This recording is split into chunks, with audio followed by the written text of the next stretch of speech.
ঠিক করতে হবে। ঘর পাইছেন না? মুখ্যমন্ত্রী আবাস যোজনার ঘর পাইছেন না? কেউ কেউ তো পাইছেন, এখানে কেউ তো আছেন, কেউ না কেউ পাইছেন। বালি কত করে? বালি 7,000। জানেন না?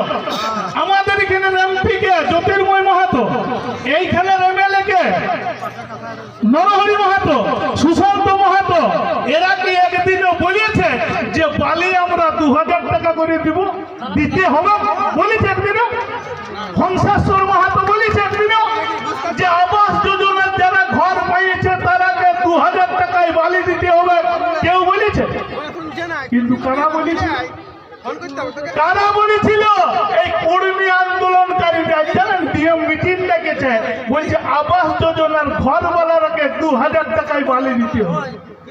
আজ ডিএম মিটিং ডেকেছে, কিন্তু কোন এমএলএ এমপি তো এরা কি করছে, মানে কি বলে, সেই ধান সিঁচানোর সময় জাল দিয়ে দিনের এমএলএ এমপি কি গো? হ্যাঁ, কর্মীর জন্য কেউ বলেছে?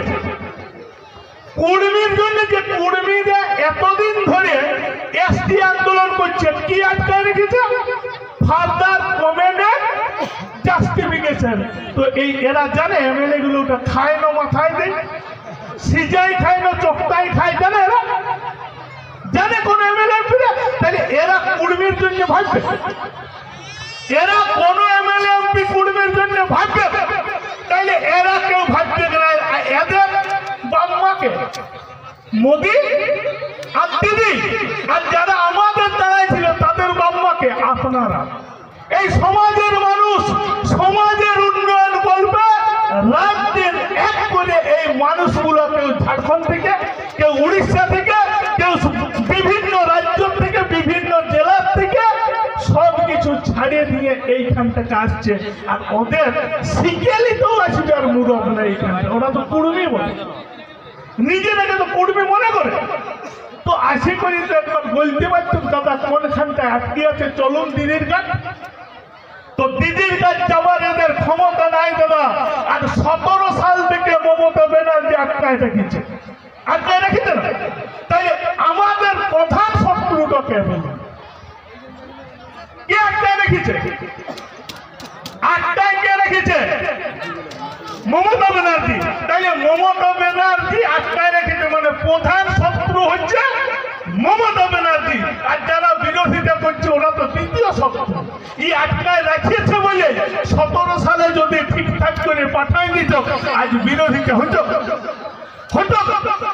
কোন জায়গায় কেউ বিরোধিতা করে নাই। এই বিরোধিতা লাগাইছে একমাত্র মমতা ব্যানার্জি। একমাত্র দায়ী হচ্ছে মমতা ব্যানার্জি। তো আমরা লোকসভায় নির্দল প্রার্থী দিয়েছিল। আমি কখনো বলেছিল যে অজিত মাহাতোকে ভোট দিলে জিতবেন সবাই, আর যদি শান্তিরাম মাহাতোকে ভোট দেন জিতবেন মমতা ব্যানার্জি, যদি জ্যোতির্ময়কে ভোট দেন জিতবে কে? মোদি। যদি শান্তিরাম মাহাতোকে ভোট দেন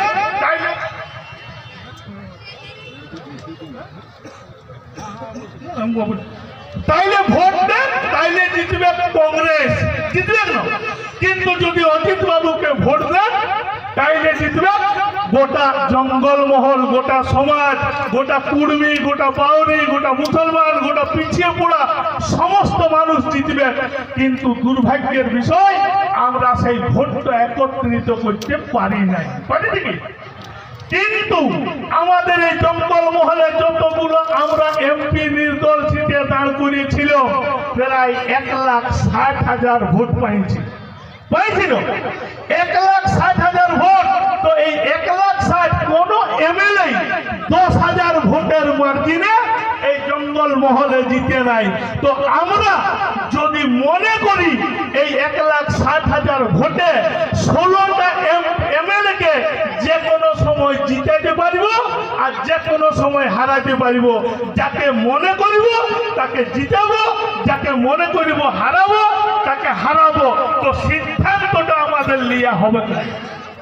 আপনাদেরকে সঠিক সময়ে সঠিক সিদ্ধান্ত জানানো হবে, কিন্তু আপনাদেরকে এক থাকতে হবে, একজোট থাকতে হবে।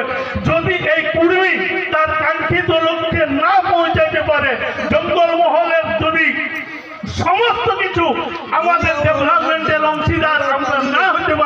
তখন আমরা সেই সিদ্ধান্তটা জানাবো।